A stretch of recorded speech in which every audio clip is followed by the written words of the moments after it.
I don't know about you guys, but I can't remember once in my life spending money on a microtransaction. I'm actually very interested to know how many of you guys can say the same, because we've got some news about just how much money we're all spending on microtransactions, and it's too much. GTA 5 is a remarkable game in many ways. It first came out in 2013, but thanks to the strength of GTA Online and a couple of re-releases along the way, it's managed to stay very popular. It just keeps generating lots and lots of sales, stays high in the charts, and makes its owner Take-Two an awful lot of money. Now we know just how much money it's making in digital stores and how much of it comes from its pretty controversial shark card microtransactions. In a new games industry report, the analysts at SuperData say that digital gaming will make $7.8 billion in digital sales in 2017. Most of that, though, will come from DLC and microtransactions, which will total roughly $4 billion. Those are some huge numbers, and they're huge numbers that show we're spending more on DLC and microtransactions than actual games when it comes to digital sales. This only counts consoles though, remember, and it doesn't include physical copies or disc sales. Now, GTA 5 is the prime example of our spending habits when it comes to digital shopping. The game has made $1.4 billion from digital, 78% of which came from add-on content, in other words, shark cards. So that means if SuperData are to be believed, GTA 5 has made almost $1.1 billion from microtransactions. That's a lot of nuts! Gobsmacking number, that, isn't it? It's really quite incredible. The GTA's model, of course, is to give away stuff for free. It gives away all kinds of content and customization options and whatever things to spend money on. And then you have to spend your in-game money on it. So you can either grind for that, you can play the game, do all the different missions and stuff, and pull some heists and whatever, or you can spend money on microtransactions and just get it like that. So that's how they're making the money out of the game, which is quite clever from a, you know, cynical corporate kind of view. Giving you the stuff for free, it's there for you to earn, but you still have to kind of spend money on it if you want it immediately. So it's an interesting model, and it's obviously working out very well for them. It's funny how Strauss-Zelnick said recently in an interview that they were under-monetizing this. So $1.1 million is under-monetized. My heart bleeds for him, that guy. I mean, he can't, how does he pay his bills? I had to sit down when I read How that, does he pay his bills? You know, his family must be starving, you know what I mean? That Porsche that he drives, you know, it needs some fuel in. It's just a Porsche, you know what I mean? It's not a Lamborghini, is it? It's true, yeah.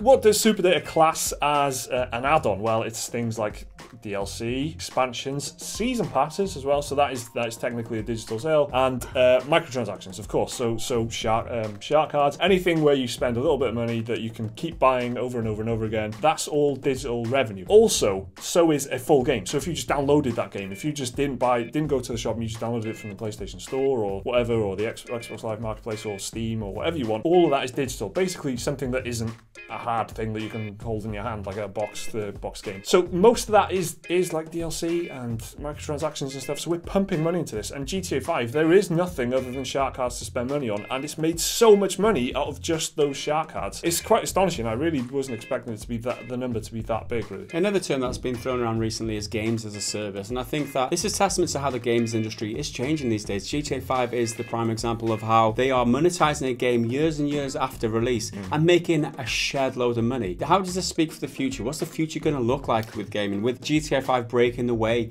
like this for other games to follow suit? I'm concerned what's in these game publishers' minds when they think, how do we make money off it? You know, if it's all about money, then it's not about the games, is it? SuperData pointed out in the report that gamers are eager for more content more frequently post-release. They say 34% of us want publishers to release more content every 3 to 6 months. Apparently, major publishers are now relying more and more on digital sources of revenue based on their own fiscal reports. And now we know that the vast majority of that is either DLC or microtransactions, rather than actual full games. 3/4 of the cash earned in digital sales by the top console games from January 2015 to May 2017 came from add-on content. But crucially, players are still wary of paying for add-on content. Carter Rogers, a senior analyst at SuperData, warns big publishers that players are still wary of games that release alongside numerous paid add-ons, believing content has been cut from the game itself. 2K's Evolve saw immersive consumer backlash at launch for this reason, which hurt the game's long-term potential. But good news, everyone, we're all on board for season passes. Apparently 25% of all customers who do buy add-on content end up buying a season pass. Players widely view season passes as acceptable, Rogers said, allowing publishers to monetize months before downloadable content is even on the market. So what this is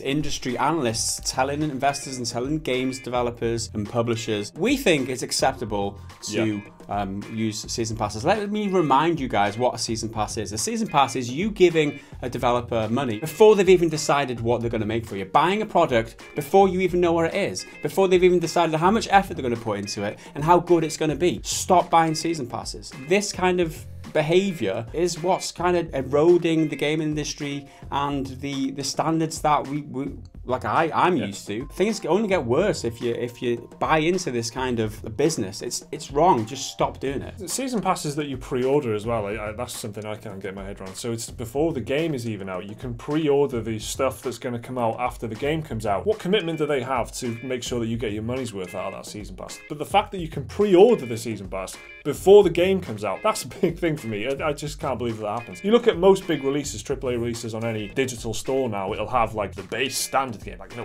what's that? That's a pile of shit. What you want is the limited edition version, which has the season pass with it and some other downloadable bollocks. The way that they pitch that to you now is like games aren't expensive enough for them. They want the base price of games to be higher than $60 now. The only way for them to do that is by sticking a season pass on top of it and by adding, limited edition content and whatever, so that we pay more for it when we first buy it. We might not even download that content. How many, I'd love to see some data on that. So what does all this say for the future? And Red Dead Redemption 2 is just around the corner, and those bonds that they promised us that we've had insider information about. Yeah. Like what's that game going to look like? Interestingly, I think with Red Dead Redemption 2, Strauss Zelnick, he said last week, he was speaking to GamesIndustry.biz, he said he doesn't think Red Dead Redemption 2 is going to sell as well because GTA 5 was a phenomenon. He doesn't think Red Dead is going to be comparable in terms of sales. But you can bet they'll still chuck that kind of model onto it. They'll have all that GTA Online stuff in there in a different guise. It's worked so well for them here in GTA 5. $1.1 billion in fucking shark cards. That's the way it's going to go with Red Dead. They probably won't make as much. That's what he predicts. Crucially, it'll be a model for other companies. That's the whole point of this report. This is what SuperData do. They don't work for us. They work for the companies. And what they're saying is, look at this, guys. This works. This makes loads of money. Here you go. Here's how they've done it. And then everybody else can copy that. And that's why when one company starts doing season passes, everybody starts doing season passes. And that's how it goes. And that's why that's when we're talking about why we're against microtransactions and season passes and whatever. This is why. Because one company does it and it spreads. I think it's important to say that we don't support microtransactions in full price games, but if it's a free-to-play game, they're welcome. Just make some money off your product. Microtransactions, that's the way you do it. Not in full price games. Leave it out. Alright then guys, what's the most money you've ever spent on a microtransaction and why the hell did you do it? Let us know down in the comments. Remember to like the video if you enjoyed it. Subscribe if you want to see more of them. There's another video right there if you want to watch that right now, and a link to Patreon if you want to support the channel. See you next time.